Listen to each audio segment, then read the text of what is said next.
Seguro que, bueno, dos máis maiores, sobre todo, recordan como hai tempo, non, pois para ligar ou para ser un pouco a persoa popular, aí había que ter sempre como unha bebida alcohólica o noso carón que ofrecer. Bueno, pois os tempos cambiaron e cada vez son máis, tanto a rapazada nova como personaxes públicos moi populares, os que venden xa esa imaxe de que beber alcohol en grandes cantidades xa non é sexy.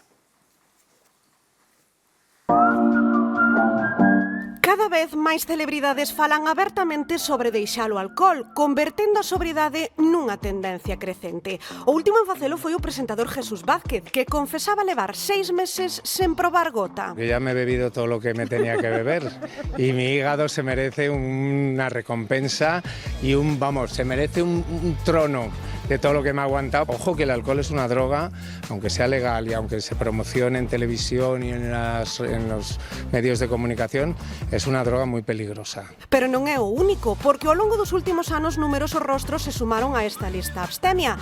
Os irmáns Mario e Óscar Casas son dous deles. Sigo sin tocar absolutamente nada de alcohol, nada, ni un sorbito. Un cambio de vida ao que tamén se uniu Dani Martín, como él mesmo desvelou en varias entrevistas. Ya me lo he bebido todo. He dejado el alcohol definitivamente, pero prefiero ser de verdad y he dejado de tomar una cosa que yo no necesitaba ni me hacía más divertido. Jaime Lorente tamén se pronunciou sobre a súa decisión de deixar o alcohol. Creo que estamos en un momento donde la gente se está acercando a ese tipo de decisiones, ¿no? E efectivamente non vai desencamiñado, porque o certo é que o consumo de alcohol perde protagonismo na vida dos máis mozos. Din os datos que a xeración Z, a dos nacidos entre 1997 e 2012, bebe un 20% menos que xeracións anteriores á súa mesma idade. E as razóns son variadas, dende unha maior conciencia sobre a saúde e o benestar, estilos de vida máis compatibles co autocoidado, ata factores económicos co encarecemento do ocio e a perda de poder adquisitivo. E aínda que o alcohol continúa a ser a substancia psicoactiva máis consumida en España, tamén entre os mozos, a forma de saír de moitos xa cambiou por completo. E mostra disto a popularización do ocio sobrio. Nas grandes cidades xa hai quen disfruta das healthy party, en galego, festas saudables que combinan o deporte cun after cun DJ. Porque quen dixo que para saír hai que beber?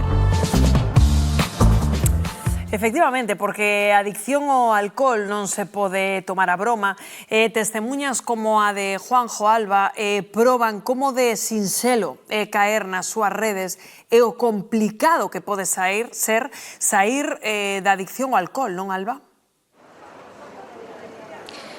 Sí, Rocío, é moi difícil sair, e senón que llo digan a ela, Ignacio, un veciño de Betanzos de 62 anos que estivo 15 anos sendo alcohólico e que leva 20 anos sen probar gota de alcohol. Ignacio, ti como comezaches a beber? Eu empecé aos 28 anos e se me agravou con a morte de mi madre. Empecé a beber e bebía mañá, tarde e noche. Por as madrugadas cogía y me levantaba de cama, arrimaba la puerta, me iba a la gasolinera a comprar cartones de vino para beber por la noche. Que consecuencias tivo para ti este feito? Coa familia, no traballo?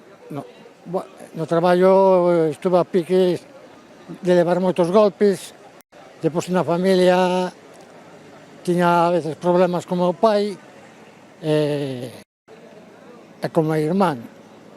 E ao final, estando en Exalcohólicos, me recomendou que entrara en Proxecto Home, que como non podían facer comigo nada, que era mellor que ingresara en Proxecto Home.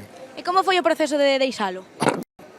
Foi porque na última analítica que fixera me daba que o fígado estaba tocado. Entonces, collín medo, entón chamei a Proxecto Home, e tuve 5 citas, me dieron fecha de ingreso, entonces ingresei en Proxecto Home. Hai unha tendencia agora de que cada vez máis famosos aseguran non beber alcohol. Que opinas desta tendencia de que cada vez máis xente se anime a dicir públicamente que non bebe? Pois iso é bo para que a xente que bebe teña esa referencia, que se eu puden, e os famosos poden, eles tamén poden. É moi difícil na sociedade na que estamos non beber alcohol? Sobre todo aquí que hai moita festa, e sempre hai festas do viño, de tal, de unha cousa máis outra, e sempre hai festas, e nas festas é onde se suele beber. E Galicia é un sitio donde hay una cantidad de bares inmensa, entonces estás... É difícil, pero pódese. Aí deixamos esa mensaxe esperanzadora, ese testemunho de Ignacio que estivo, recordamos, 15 anos sendo alcohólico, pero que leva xa 20 anos sen probar gota de alcohol.